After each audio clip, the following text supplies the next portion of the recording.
നമ്മുടെ പ്രപഞ്ചത്തിൽ നാം ഒറ്റക്കാണോ? അല്ലാതെ ഭൂമിയെപ്പോലുള്ള മറ്റു ഗ്രഹങ്ങൾ എവിടെയെങ്കിലുമുണ്ടോ? ശാസ്ത്രജ്ഞർ ഇപ്പോഴും നേരിടുന്ന ഒരു പ്രശ്നമാണ് ഇത്. ഇതുവരെയായും ഭൂമിയെപ്പോലെ ജീവൻ നിലനിർത്താൻ സാധിക്കുന്ന ഒരു ഗ്രഹത്തെയും കണ്ടെത്തിയിട്ടില്ല. എന്നാൽ നമ്മുടെ ഇപ്പോഴത്തെ സാങ്കേതികവിദ്യ ഉപയോഗിച്ച് പലതരത്തിലുള്ള ചില എക്സോ പ്ലാനറ്റുകളെ കണ്ടുപിടിച്ചിട്ടുണ്ട്.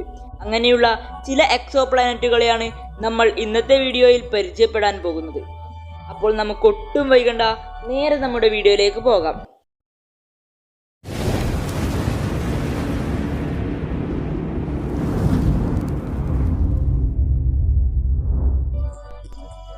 ഭൂമിയെ പോലുള്ള ചില എക്സോ പ്ലാനറ്റുകളെ കണ്ടെത്തിയിട്ടുണ്ട്. അങ്ങനെ പറയുമ്പോൾ ഈ എക്സോ പ്ലാനറ്റുകളെ കണ്ടെത്തുന്നതിൽ നമ്മളെ വളരെ അധികം സഹായിച്ചത് ഒരു ടെലസ്കോപ്പാണ്. ആ ടെലസ്കോപ്പിൻ്റെ പേരാണ് Kepler space telescope. Kepler space telescope ഇല്ലെങ്കിൽ നമുക്ക് ഇവയെ ഒന്നും കണ്ടെത്താൻ സാധിക്കില്ലായിരുന്നു. നമ്മുടെ മിൽക്കി വേ ഗാലക്സിയിൽ തന്നെ 4000-ലധികം എക്സോ പ്ലാനറ്റുകളെ കെപ്ലർ സ്പേസ് ടെലസ്കോപ്പ് കണ്ടെത്തിയിട്ടുണ്ട്. ആയിരക്കണക്കിന് പ്രകാശവർഷങ്ങൾക്ക് അകലെയുള്ള ഈ എക്സോ പ്ലാനറ്റുകളെ എങ്ങനെയാകാം ഈ കെപ്ലർ സ്പേസ് ടെലസ്കോപ്പ് കണ്ടെത്തിയിട്ടുണ്ടാവുക?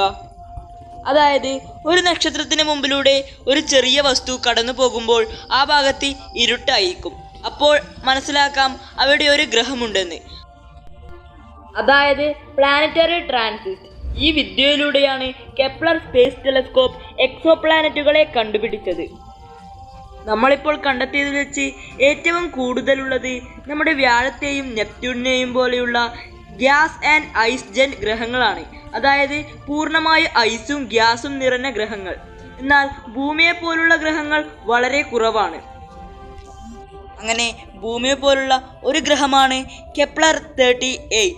ഈ ഗ്രഹം സ്ഥിതി ചെയ്യുന്നത് ഒരു ബൈനറി സ്റ്റാർ സിസ്റ്റത്തിലാണ്. അതായത് 2 നക്ഷത്രങ്ങളുള്ള ഒരു നക്ഷത്രക്കൂട്ടത്തിൽ. കാണാൻ ഭൂമിക്ക് സമാനമായ ഒരു ഗ്രഹമാണ് ഇത്. ഈ ഗ്രഹവും ഭൂമിയെ പോലെ ആ നക്ഷത്രത്തിൻ്റെ ഹാബിറ്റബിൾ മേഖലയിലാണ് സ്ഥിതി ചെയ്യുന്നത്. ഹാബിറ്റബിൾ മേഖല എന്ന് വെച്ചാൽ ജലത്തിന് ഖരാവസ്ഥയിലും ദ്രാവകാവസ്ഥയിലും വാതകാവസ്ഥയിലും നിലനിൽക്കാൻ പറ്റുന്ന സ്ഥലം. നമ്മുടെ സോളാർ സിസ്റ്റത്തിൽ നമ്മുടെ ഭൂമിയും അതുപോലെ ചൊവ്വ ഗ്രഹവും നക്ഷത്രത്തിൻ്റെ ഹാബിറ്റബിൾ മേഖലയിലാണ് സ്ഥിതി ചെയ്യുന്നത്. ഹാബിറ്റബിൾ മേഖല എന്ന് വെച്ചാൽ നക്ഷത്രത്തിന് നടുക്കായി സ്ഥിതി ചെയ്യുന്ന ഒരു പ്രദേശം. നക്ഷത്രത്തിൽ നിന്ന് വളരെയധികം ദൂരെയുമല്ല, എന്നാൽ നക്ഷത്രത്തിന് വളരെ അടുത്തുമല്ല. നമ്മുടെ ഭൂമിയുടേതുപോലുള്ള ഒരു സ്ഥാനമാണ് ഹാബിറ്റബിൾ സോൺ. ഈ നക്ഷത്രവും ഇതിൻ്റെ ഹാബിറ്റബിൾ മേഖലയിലാണ് സ്ഥിതി ചെയ്യുന്നത്. അതുകൊണ്ട് തന്നെ ഇവിടെ ജലത്തിന് ദ്രാവക രൂപത്തിൽ സ്ഥിതി ചെയ്യാൻ സാധിക്കും. അടുത്തത് നമ്മൾ പരിചയപ്പെടാൻ പോകുന്നത് HR 7644 എന്ന നക്ഷത്രത്തെ ചുറ്റുന്ന ഒരു എക്സോ പ്ലാനറ്റാണ് HR 644b. ഈ ഗ്രഹവും ഇതിൻ്റെ ഹാബിറ്റബിൾ മേഖലയിലാണ് സ്ഥിതി ചെയ്യുന്നത്. പക്ഷേ ഈ ഗ്രഹങ്ങളിലൊന്നും നമുക്ക് ഉപഗ്രഹങ്ങൾ വിക്ഷേപിക്കാൻ സാധിക്കില്ല. പക്ഷേ ആ ഉപഗ്രഹം അവിടെ എത്താൻ തന്നെ 15,000 കോടിയിലധികം വർഷമെടുക്കും. കാണാൻ ഭൂമിയുടേതുപോലെ തന്നെയാണ് ഈ ഗ്രഹവും. വേണമെങ്കിൽ ഈ ഗ്രഹത്തിൽ ഇപ്പോൾ ജീവൻ ഉണ്ടായിരിക്കാം, അല്ലെങ്കിൽ ഇവിടെ മുമ്പ് ജീവൻ ഉണ്ടായിട്ടുണ്ടാകാം. പക്ഷേ അത് നമുക്ക് തെളിച്ച് പറയാൻ സാധിക്കില്ല, കാരണം അതിൻ്റെ തെളിവുകളൊന്നും നമ്മുടെ കയ്യിലില്ല. ഇനി നമ്മൾ പരിചയപ്പെടാൻ പോകുന്നത് ടോയ് 178 എന്ന ഓറഞ്ച് ഡ്വാർഫ് നക്ഷത്രത്തെ ചുറ്റുന്ന ഒരു ഗ്രഹത്തെയാണ്. ഓറഞ്ച് ഡ്വാർഫ് നക്ഷത്രം എന്ന് വെച്ചാൽ നമ്മുടെ സൂര്യനെ പോലെയുള്ള ഒരു നക്ഷത്രം.